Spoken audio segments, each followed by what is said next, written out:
გამარჯობა. გამარჯობა გვანცა. დღეს ჩვენთან ერთად გვანცა ფულხაძე, თავდაცვის რესურსების მართვის და პროგრამების სამმართველოს თავდაცვის პოლიტიკის დეპარტამენტის აწუყვე ყოფილი თანამშრომელი სამწუხაროდ და თამარ ისაკაძე, თავდაცვის სამინისტროს რეფორმების კოორდინაციის და რისკების მართვის დეპარტამენტის ასევე სამწუხაროდ აწუყვე ყოფილი თანამშრომელი. დიდი მადლობა ქალბატონებო თქვენი დროისთვის და პირველ რიგში რაც მინდა გკითხოთ, რას და რამდენი ხნის განმავლობაში აკეთებდით თავდაცვის სამინისტროში თქვენი ისტორია რომ გავაცნოთ. ხვანცა იქნებ თქვენ დაიწყოთ. კი ბატონო, პირველ რიგში დიდი მადლობა მოწვევისთვის და ვისარგებლობ თუ შეიძლება შემთხვევით და მინდა რომ ჩემი სოლიდარობა გამოვიწყადო სინდისის პატიმრებს და ასევე მადლობა გადავუხადო იმ საჯარო მოხალეებს, რომლებიც ქვეყნისთვის გადამწყვეტ მომენტში, კრიტიკულ მომენტში სწორ მხარეს და ამაში არ გულისხმობ მაინც პეტიციაზე ხელმოწერას, ზოგადად სწორ მხარეს დგანა და აცნობიერებენ მათ როლს. რაც შემეხება მე, 18 წელი არის, რაც თავდაცვის სამინისტროში ვარ, დაწყებული სტაჟირებიდან სხვადასხვა ეტაპი გამოვიარე. მუშაობდი თავდაცვის პოლიტიკისა და განვითარების დეპარტამენტში, კერძოდ რესურსების მართვის ნაწილში, რაც ადამიანურ ენაზე რომ ვთქვათ, გულისხმობს იმას, რომ როდესაც იქმნება ვთქვათ სტრატეგიები, ასე ვთქვათ, და სამოქმედო გეგმები, დაგეგმვა, რომელიც არ ითვალისწინებს საერთოდ რესურსებს, არის არარეალისტური და ჩვენ უზრუნველყოფთ, რომ ეს ბიუჯეტი და უშუალოდ რაც არის გამოყოფილი თავდაცვის სამინისტროსთვის, გათვალისწინებული ყოფილიყო ამ გეგმებში. ეს ძალიან მოკლედ რომ ვთქვა ჩემი საქმიანობის შესახებ. თამარ, იქნება თქვენს ვიჩათ, რამდენიმე სიტყვით. მეც მოგესალმებით, პირველ რიგში მადლობას გადაგიხდით დაინტერესებისთვის და ამ თემების გაშუქებისთვის, ისევე როგორც გვანცა შეუერთდები მის ნათქვამს და სოლიდარობას ინდისის პატიმრებს. მიხარია რომ რაღაცნაირად ჩვენ გვიქნება საშუალება რომ საჯარო მოხელებზეც ვისაუბროთ ჩვენი ჭრილში ესე ვთქვათ, რომლებაც ამ კონსტიტუციის დაცვის მოუწევთ ფაქტობრივად რომ დაეწავებინათ თავისი სამსახურები. ჩემ შესახებ რა შემიძლია გითხრათ, თავდაცვის სამინისტროში მუშაობ 2014 წლიდან სამ სხვადასხვა პოზიციაზე და მიმართულებაზე უბრალოდ პირველი ეს იყო შიდა აუდიტის მიმართულება, შემდეგ მონიტორინგის და ბოლოს უკვე რისკების მართვის, რომელიც არის სრულიად ახალი საჯარო სამსახურებისთვის. თავდაცვის სამინისტრო არის პირველი სამინისტრო, სადაც ეს რეფორმა დაინერგა და მიმდინარეობს მასზე მუშაობა. ერთადერთი უწყება, რომელსაც ის ჰქონდა, იყო ეროვნული ბანკი და ჩვენი ცდილობა იყო, რომ გაგვეუმჯობესებინა ის პროცესები, რაც სამინისტროში ხორციელდება. უკეთესად შეგვეფასებინა რისკები, რომ შედეგები, რომლის მიღწევაც უნდა გაგვიზარდა ამ შედეგების მიღწევის ალბათობა. საერთო ჯამში და სხვა სიტყვებით რომ ვთქვათ, ეს არის კარგი მმართველობის გაუმჯობესება, კეთილსინდისიერების გაძლიერება და უკეთესი შედეგების მიღწევა ხარისხის ზრდა ამ თვალსაზრისით. თამარ, და გვანცა თავდაცვის სამინისტრო სულ იყო ფლაგმანი და ლიდერი რეფორმების თვალსაზრისით, რაღაცა ძალიან ბევრს აკეთებდა და დასავლური მოდელიც, ასე ვთქვათ, პირველი თავდაცვის სამინისტროში ინერგებოდა. აი კონკრეტულად რისკების მართვასთან დაკავშირებით რომელი ქვეყნის გამოცდილება ან რა გამოცდილებით ხელმძღვანელობდით და რა იგულისხმება ამ ყველაფერში? მოგახსენებთ, თავიდანვე ვიტყვი, რომ ეს რისკების მართვაზე, როცა ვსაუბრობ და მის მნიშვნელობაზე, გვისმის, რომ ეს არ არის პირველადი ფუნქცია, თავდაცვის ძალები ასრულებს ხო წამყვან ფუნქციას, ჩვენი ფუნქცია არის მხარდამჭერი, რაც გულისხმობს თავდაცვის სამინისტროში და თავდაცვის ძალებში რაღაც პროცესების ოპტიმიზაციას. რაც შეეხება თვითონ რეფორმას და რისკების მართვას,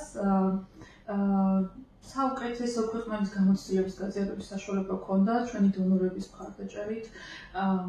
როგორც წესი, დიდი ბრიტანეთი იყო ამ თვალსაზრისით წამყვანი და ჰქონდა საშუალება, რომ ტოპ ექსპერტებთან უშუალო კომუნიკაცია ჰქონოდა და მათთან გაგვეზიარებინა გამოცდილება.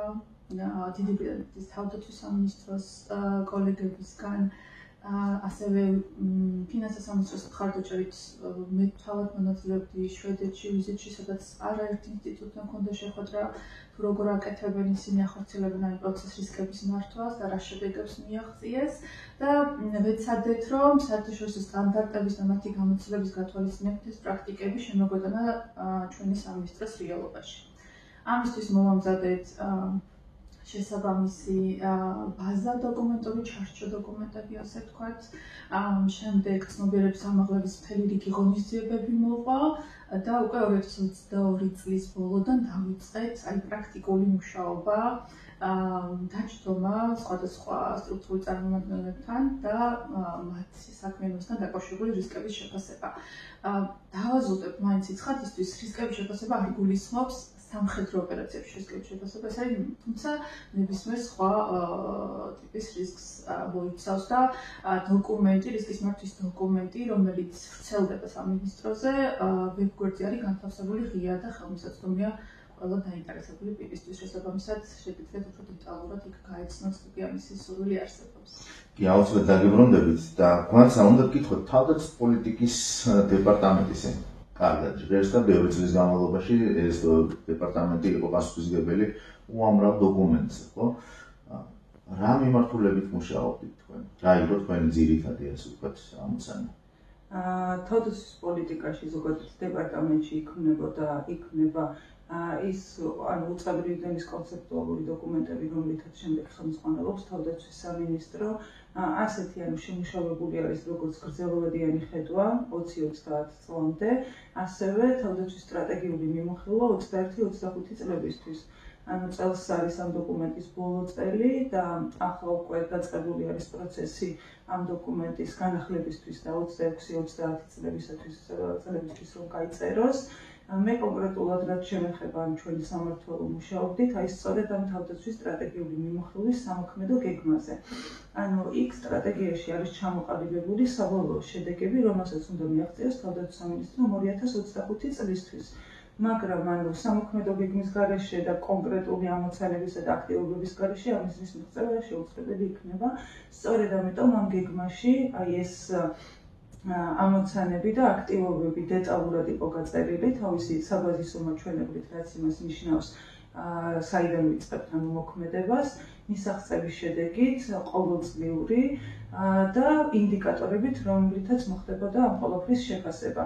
ასევე განსაზღვრული იყო თითოეული ძირითადი პასუხისმგებელი პირი, ასევე მხარდამჭერი პასუხისმგებელი პირები, ვინაიდან შეუძლებელია ვთქვათ, რომ ერთი რაღაც განავითარო ისე, რომ თანმდევი რაც უკავშირდება ვთქვათ ის შესაძლებლობებიც არ იქნეს განვითარებული.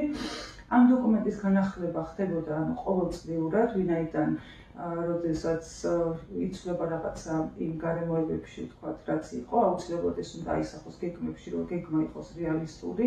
შეიძლება დაუშვათ კონკრეტული მიმართულება გამოიკვეთა, რომ აღარ არის ვთქვათ ისეთი პრიორიტეტული ან პირიქით რაღაც სიახლეები დაემატა და ეს ყველაფერი უნდა ასახულიყო. ასევე ამ გეგმაში იყო გათვალისწინებული რესურსები, რაც მოიცავს არა მხოლოდ თავდაცვის ბიუჯეტს, არამედ პარტნიორების მხრიდან გამოყოფილ გრანტებს. ეს სისტემურად იყო განხილული ამ გეგმებში. და ასევე შემდეგ როგორ უნდა ასახულიყო ეს ყველაფერი თავდაცვის საბიუჯეტო პროგრამებში. ესეც სინქრონიზებული იყო აი ამ პროცესში.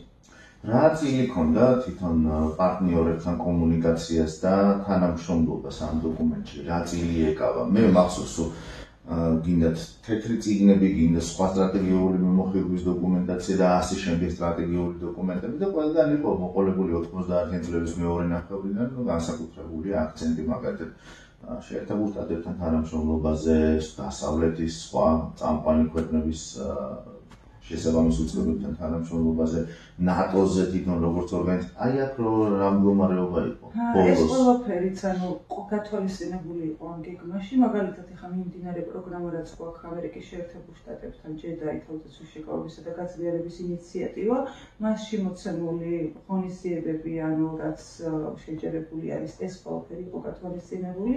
ასევე ნატო საქართველოს არსებითი პაკეტი, ნატოსთან და ევროკავშირთან რაც გვაქვს მექანიზმები, ზუსტად აი ეს იყო ვთქვათ თავარი რომ აი სინქრონიზება მოგვახდინა ყველაფრის, ანუ ცალკე კი არ ყოფილიყო თქვა რომ რაღაც პროგრამა მიმდინარეობს თავისთვის დამოუკიდებლად ამერიკის შეერთებულ შტატებთან, ცალკე ბრიტანეთთან, არამედ აი გეგმაში ეს ყველაფერი უნდა ყოფილიყო კონსოლიდირებული.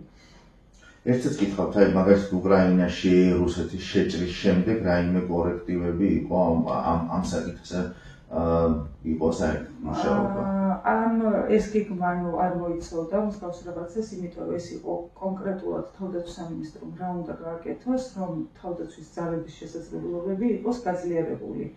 ანუ თქვათ ჩვენ ზედა დონეზე განსაზღვრული გვაქვს მიზანი, რაც არის ანუ თავდაცვა და შეკავება და თავდაცვის ძალებმა რა უნდა გააკეთონ იმისთვის, რომ დაუშვათ სავარაუდოდ რაც შეიძლება რომ თქვათ მომავალში დადგეს რაღაცა კონკრეტული სცენარი, რა შესაძლებლობები უნდა ქონდეს, რომ თავისი მისია შეასრულოს. ანუ აი ეს არის ძირითადი.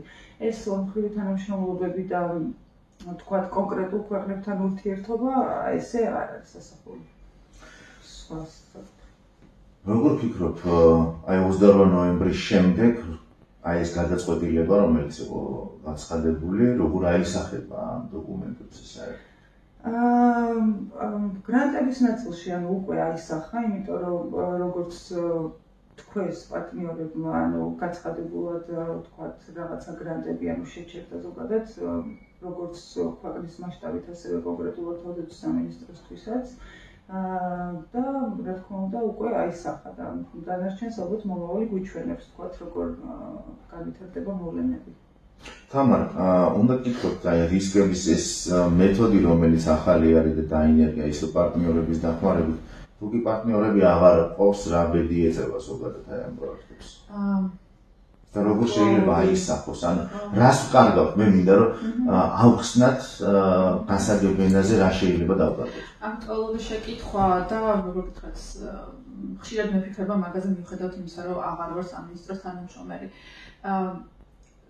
დონორებს ხშირად ვახსენებთ, უცხოელ პარტნიორებს ხშირად ვახსენებთ და ხანდახან როგორ გითხრათ, ესე მგონი რომ მთავარი მესიჯის გაჟღერება, ვინც ამ თემებით არის დაინტერესებული, ავიწყდება, თითქოს თვითმიზანი არის ყავდეს დასავლელი პარტნიორები და გვაუწყდება ვისაუბროთ იმ სიკეთეებზე, რაც მათთან პარტნიორობას მოაქვს, ხო? თავდაცვის სამინისტროში მუშაობის პერიოდში, რაც მახსენდება, მე ხა ვერ ვსაუბრობ ბიუჯეტიდან კონკრეტულ მონაცემებზე, მაგრამ რაც მახსენდება და განსა შემისწორეთ უწდები, თუ იყო აი განვითარებაზე ორიენტირებული ინსტიტუციური თუ სხვა ტიპის დაგეგმილი და აღსრულებული ღონისძიებები, ძირითადად აბსოლუტური უმეტესი წყარო ეს იყო დასავლელი პარტნიორებისგან. არა იმიტომ, რომ ჩვენ ეს არ გვიდა უბრალოდ ჩვენს ქვეყანას და ბიუჯეტს არ აქვს ამის გქონება და შესაბამისად ვცდილობდით, რომ ჩვენს მაქსიმალურად შედეგიანები ყოფილიყავით, რომ ზოგიერთ სარგებლიანი ყოფილიყო და მათ დაინახათ სარგებლი, რასაც ვიხებდით მათი დახმარებით. ზუსტად აი ამ პროცესის პარტნიორული თანამშრომლობის პროცესის შედეგი იყო რისკების მიმართულების ჩვენი მხარდაჭერა. შევესწარი ამ პროცესს აქედან გამომდინარე ვიცი, საიდან გაჩნდა ინიციატივა და ჩემი როგორ ვთქვათ, ღრმა რწმენით, რომ არა დიდი ბრიტანეთი და მათი მხარდაჭერა ამ პროცესში ეს როგორც პროექტი ვერ განხორციელდებოდა. მე ძალიან დიდი იმედი მაქვს, რომ ჩემი კოლეგები, რომლებიც დღემდე აგრძელებენ სამინისტროში მუშაობას, მაქსიმალურად შეეცდებიან, რომ ეს ღონისძიებები გაგრძელდეს და უკვე იმ ინსტიტუციური რესურსით, რაც მათ მოიპოვეს, შეინარჩუნებენ და გააგრძელებენ ამ საკითხზე მუშაობას. ყოველ შემთხვევაში დღის წესრიგში ისე იქნება, ამას მინიმუმ ეცდებიან. ეს შესაძლებელია, რომ დამოუკიდებლად მოფერხდეს? ნახეთ, როგორ არის ამის. თუ შეიძლება ცოტა მეტი გითხარით, რა გავიგეთ, რომ ეს სამხედრო რისკებს არ ეხება, მაგრამ აი რაში გამოიხატება და რამდენად დამოუკიდებლად. და მადლობა შეკითხვის, რომ სამხედრო ოპერაციებში რისკების შეფასება ძალიან სპეციფიური არის და მაშინ შესაბამისი კომპეტენცია უნდა გქონდეს, ხო? ეხლა ჩვენი ფუნქცია რას აკეთებდა? ეს იყო ერთ-ერთი სამმართველოს საკითხი იყო წარმოდგენილი და ჩვენი ფუნქცია იყო, რომ დავხმარებოდით სხვა სტრუქტურულ ერთეულებს, სხვა ფუნქციების წარმომადგენლებს შეეფასებინათ მათ საქმიანობასთან დაკავშირებული რისკები. ბუნებრივია, რამდენიმე ადამიანთან შედგებოდა ეს სამმართველო, ვიყავით დაახლოებით 4 ადამიანი, ვერ გვექნებოდა გამოცდილება ყველა იმ მიმართულებით, რაც სამინისტროში იხლის თავს ხო. მაგრამ ჩვენ გვქონდა და აქვთ ადამიანებს, ვინც ახლა მუშაობენ, ის კომპეტენცია, რომ მეთოდოლოგიური რაღაც სიღრმე ამ მიმართულების და ვიცით ხო როგორ უნდა დავეხმაროთ შევაფასებინათ რისკები. აი ამას გულისხმობთ და ეხლა რისკების შეფასება თავისუფლად რა არის ხო, რომ გავაცნობიეროთ. როგორც წესი ხოლმე ტრადიციული აი საჯარო სამსახურების და ორგანიზაციების მუშაობა როგორ არის აწყობილი?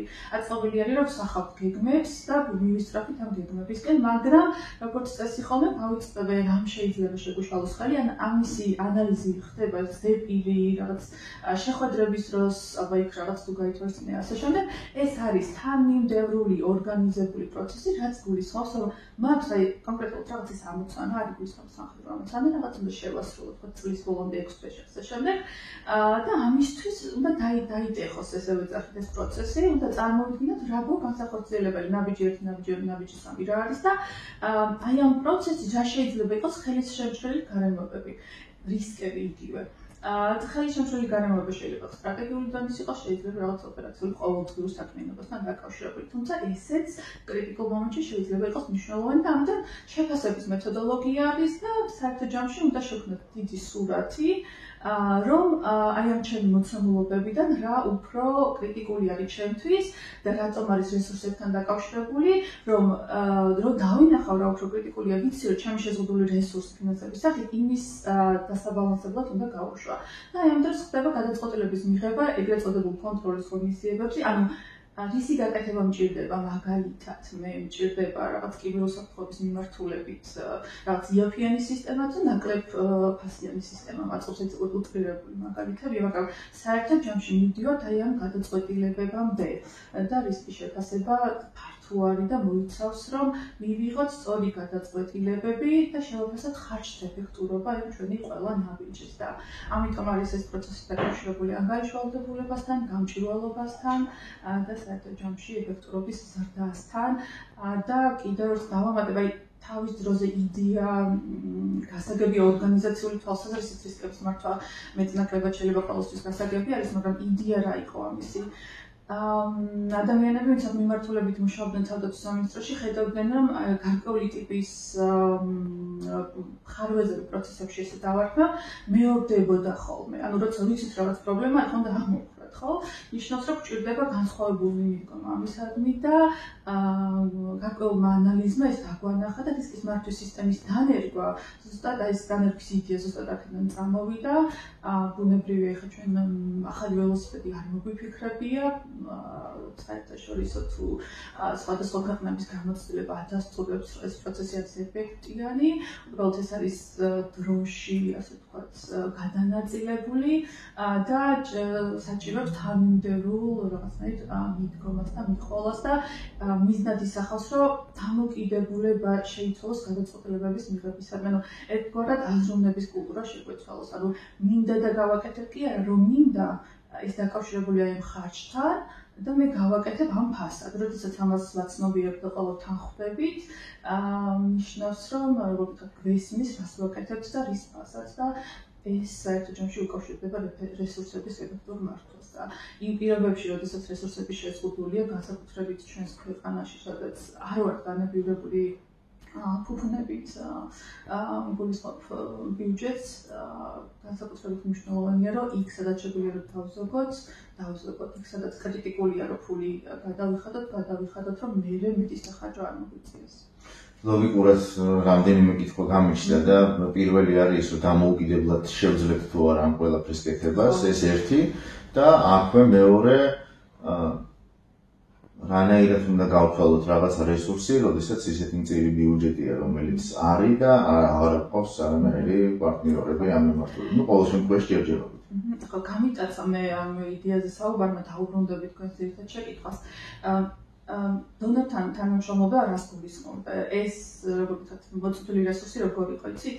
გრძელვადიან განვითარებაზე იყო გათვლილი და კარგ პარტნიორებთან ურთიერთობა და სრულ პარტნიორებთან ურთიერთობა სარგებლიანი ამიტოა, იმიტომ რომ ერთ შედადაც კი არ იხდიან, ასე ვთქვათ, ქართულს ჩვენს განვითარებაში ჩადეს მათ შორის ეს ფული. შესაბამისად, მე და ჩემი კოლეგები გვქონდა საშუალება, რომ ის უდმურობის მხარდაჭერით საერთაშორისო სერტიფიცირება გაგვეკეთებინა ამ მიმართულებით, სხვადასხვა ტრენინგებს დავსწრებოდით. თუმცა ეს პროცესი არ დასრულებულ არის მიმდინარე და არ ვიცი როგორ იქნება, როგორ გაგრძელდება მათი მხრიდან. ყოველ შემთხვევაში ჩემი წამოსვლის მომენტისთვის ფორმალური ოფიციალური პასუხი ჩვენთვის ცნობილი არ იყო. მე მოლოდინი მაქვს, რომ რაც დღეისთვის არის ცნობილი, ასეთი ტიპის დაფინანსებები აღარ გაგრძელდება, რაც მათ შორის აისახება თანამშრომელთა კვალიფიკაციის ამაღლებაზე. ეხლა როგორ მოახერხებენ ისინი, როგორ გითხრათ, მე მათ დამოკიდებულებაში ვისთან ერთადაც მუშაობდი. ეს ვერ შევიტან, ვიცი რომ მათი ღირებულებები არის რა ემსახურონ ქვეყანას და ემსახურონ კნესეტს სინდისიერად, ამის საშუალება რამდენად ექნებათ ერთი.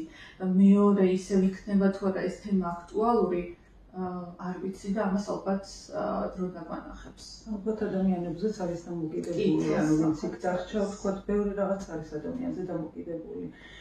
რაც შეეხება ანუ აი ამ გადამზადების ხაზს, მეც მინდა რომ ამასთან დაკავშირებით ერთი-ორი სიტყვა ვთქვა, აი წლების განმავლობაში ჩვენი პარტნიორი ქვეყნები უამრავ რესურსს დებდნენ იმაში, რომ ჩვენ სათანადოდ ყოფილიყავით მომზადებულები და აი რამდენიმე წელი არის დაახლოებით 2 წელი არის, რომ ჩვენ გადავწყვეტეთ, რომ ეს რაც ცოდნა არის დაგროვილი, ეს გამოგვეყენებინა და აი თავდაცვის ინსტიტუციური აღმშენებლობის სკოლაში გაგვეკეთებინა ტრენინგი აი რესურსების მართვის, იმიტომ რომ წლების განმავლობაში მაგალითად ამერიკელები წელიწადში რამდენჯერმე ჩამოდიოდნენ და გვიტარებდნენ უამრავ ტრენინგს. ჩვენს გვქონდა ასევე შესაძლებლობა, რომ თავდაცვის რესურსების მართვის სკოლაში წავსულიყავით და დავსწრებოდით კონკრეტულ ღონისძიებებს და ეს ანუ გავაერთიანეთ იმ ადამიანებმა, ვინც დავესწარით აი ამ ტრენინგებს, ჩამოვაყალიბეთ პროგრამა, სადაც ამ მონაწილეობას იღებდნენ სამხედროები და გავაკეთეთ ესეთი რესურსების მართვის კურსი, რომ რაც ჰქონდა დაგროვილი, ეს გაგვეზიარებინა, ვთქვათ, უფრო მეტი ხალხისთვის, ვიდრე ვთქვათ, ახერხებდნენ კურსებზე წასვლას და დასწრებას. ესეც ანუ იმედს ვიტოვებ, რომ ანუ სტრატეგიული დონე ჩატარდა, სტრატეგიულ ოპერატიული დონე ჩატარდა და იმედია გაგრძელდება პროგრამა. კვანძა ზოგადად რა რისკებს ხედავთ თქვენ დღეს უკვე დღევანდელი გადმოსახედიდან თვითონ აი ამ დოკუმენტების შემუშავების საქმეში იმ ფონზე, როდესაც მართლა სტრატეგიული მოკავშირეები აღარ აქვს ქვეყანას, ხო? ყოველ შემთხვევაში ჯერჯერობით, ესე ვთქვათ, რომ ჯერჯერობით დაპაუზებულია. ჩვენი ქვეყნის უსაფრთხოება არის ნამდვილად დამოკიდებული ჩვენს პარტნიორებთან ურთიერთობებზე, არის ნამდვილად დამოკიდებული ჩვენს ევროპულ და ევროატლანტიკურ ინტეგრაციაზე. შეუძლებელია, რომ საქართველო სრულიად მარტო გამოკვლევდეს იმ საფრთხეებს, რა საფრთხეებიც აქვს. არსებულ დოკუმენტაციაში და გუშინ აი გადავავლე თვალი უბრალოდ ამ საიტზე დევს და ყველგან არის დაფიქსირებული ის, რომ ჩვენი მტერი არის რუსეთი. იმედი მაქვს, რომ არც ერთ დოკუმენტში არ წერია, რომ უცხო ძალას ვებრძვით, ანუ არსებულში და ოფიციალურში. წელს არის ძალიან მნიშვნელოვანი წელი, როგორც უკვე აღნიშნე, რომ თავდაცვის სტრატეგიული მიმოხილვის დოკუმენტი მომდევნო 5 წლისთვის ანუ უნდა შემუშავდეს და ძალიან დიდი იმედი მაქვს, რომ ისევ ეს პათოსი რაც იყო კი არა, პათოსი კი არა, ანუ რაც არის რეალობა, ასევე დაიწერება და პარტნიორებთან ურთიერთობის გარეშე, ევროპული და ევროატლანტიკური ინტეგრაციის გარეშე მე უბრალოდ ანუ ვერ ვხედავ ამ ქვეყნის მომავალს და იმედს ვიტოვებ, რომ ისევ გაგრძელდება, ანუ მოვიგებთ ყველანი ერთად გონს და გავაგრძელებთ საქართველოს ისტორიული გზა და არჩევანი ქართველი ხალხის რაც არის იმ მიმართულებით სვლას. და აქ რო შევაჯამოთ ჩვენი საუბარი, არ შემიძლია ხე ამ სენსიტიური კითხვა არ დავსვა, რეალურად რის გამო დატოვეთ თავდაცვის სამინისტრო, ეს არის კონსტიტუციის 78 მუხლი, ანუ იმ პეტიციაზე ხელის მოწერით, რომელსაც დაუთმეთ თქვენი ცხოვრების 10 წელზე მეტი, როგორც მინიმუმ. რა მეკითხრეს? არ ვიცი, მე მაგალითად გამიკვირდა. ან თუკი დოკუმენტში შავი თეთრზე წერია, რომ საქართველოს გზა არის ევროატლანტიკური და თქვენ ამას აწერთ ხელს რომ დიახ. ანუ ადასტურებთ იმას, რასაც აკეთებდით ამდენი წლის განმავლობაში. ყველამ უნდა მოაწეროს იდეაში ხარ. კი ბატონო და ხელმოწერილი. რასაც აკეთებდით ამდენი წლის განმავლობაში. კი, ანუ ეს განცხადება, რასაც ჩვენ ხელი მოვაწერეთ, ეს ხო ჩვენი გამოგონებული არ არის, ეს არის ის, რაც წერია კონსტიტუციაში და ეს არის ის, რაც წერია ჩემი თავდაცვის სამინისტროს უწყებრივი დონის კონცეპტუალურ დოკუმენტებში. ანუ ეს არ მოგვიგონია ამ 56 ადამიანს და ჩვენი თავდაცვის სამინისტროში, მაგრამ სხვაგან კიდევ უფრო მეც. და ნამდვილად ვერ წარმოვიდგენდი თუ ანუ კონსტიტუციის ერთგულება, ევროპული და ევროატლანტიკური გზის ერთგულება შეიძლებოდა ვინმეს ჩაეთვალა, არ ვიცი, რაღაც დანაშაულად ასე ვთქვათ. ეს ისეთი მომენტი იყო, რომ ვფიქრობ, რომ ჰქონდა ძალიან დიდი მნიშვნელობა, აი სწორედ ამ ყველაფრის დაფიქსირებას. მე მაგალითად სხვანაირად ვერ წარმოვიდგენია, თუმცა კი არავისთან არ მაქვს არანაირი პრეტენზია ვთქვათ ვინც იმ ადამიანებთან, ვინც ამ გზით არ დააფიქსირა, მაგრამ სხვა გზით დააფიქსირა. და არ ვიცოდი ასე თუ დასრულდებოდა ეს ყველაფერი, მაგრამ იმ ფონზე ვთქვათ მოვლენები როგორც ვითარდება, ლოგიკური არის. თამარი იგივე გითხრით. არ ვიცი შემიძლია თუ არა განსხვავებული დავამატო.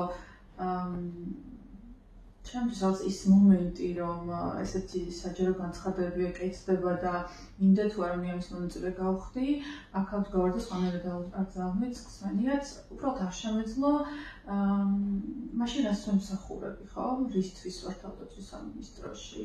და ჩემ დამოკიდებულებაში, როგორც გადასასინჯი არაფერი არ იყო. უნდა ითქვას, რომ ზოგადად საჯარო სამსახურის პრობლემა აქვს და ნეპოტიზმის პრობლემაზე არაერთხელ ვსაუბრიათ.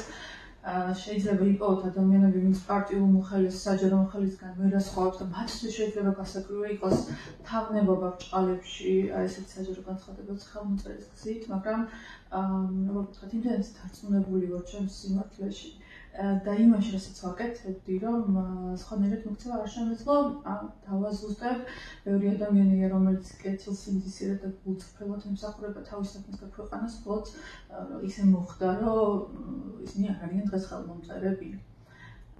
ხო, ოფიციალური მიზეზი ეს არის რეორგანიზაცია და ალბათ დრო და მომავალი გვაჩვენებს მერე როგორ შეფასდება რეალურად ეს გადაწყვეტილებები და ძალიან ლოგიკური ცოტა ფართოსურად რო შევხედოთ ამას უძღო და საჯარო სამსახურის შესახებ კანონში ცვლილებები მოსალოდნელი იყო, იცით, ყველა ხედავდით, მაგრამ აღიარება არავის არ გვინდა და ხშირად ხდება ხოლმე ეს ცხოვრებაში, რომ შენ წინ არის, მაგრამ არ გინდა რომ დაინახო, იმიტომ რომ არ არის სწორი კიმეულია და ასე შემდეგ. ხო, მე ჩემ კოლეგებს ვუსურვებ, ვინც სამინისტროში არიან, გამძლეობას, ხმეობას და მგონია, რომ მათთვის უფრო ძნელი არის ახლა იმ საქმის კეთება, ვიდრე ჩვენთვის ასე რაღაცნაირად გულდაწყვეტით, მაგრამ საუბარი თავდაცვის სამინისტროზე. სამწუხაროდ, დიდი მადლობა ქალბატონო, იმედი მაქვს, რომ ეს მე მინდა და ასე უნდა იყოს, ოდესღაც დასრულდება, თუმცა სამწუხაროდ ჯერჯერობით ეს ეტაპი არ არის. თამარი საკაძე, უღრმესი მადლობა. მადლობა. განსაკუთრებით, დიდი მადლობა თქვენ.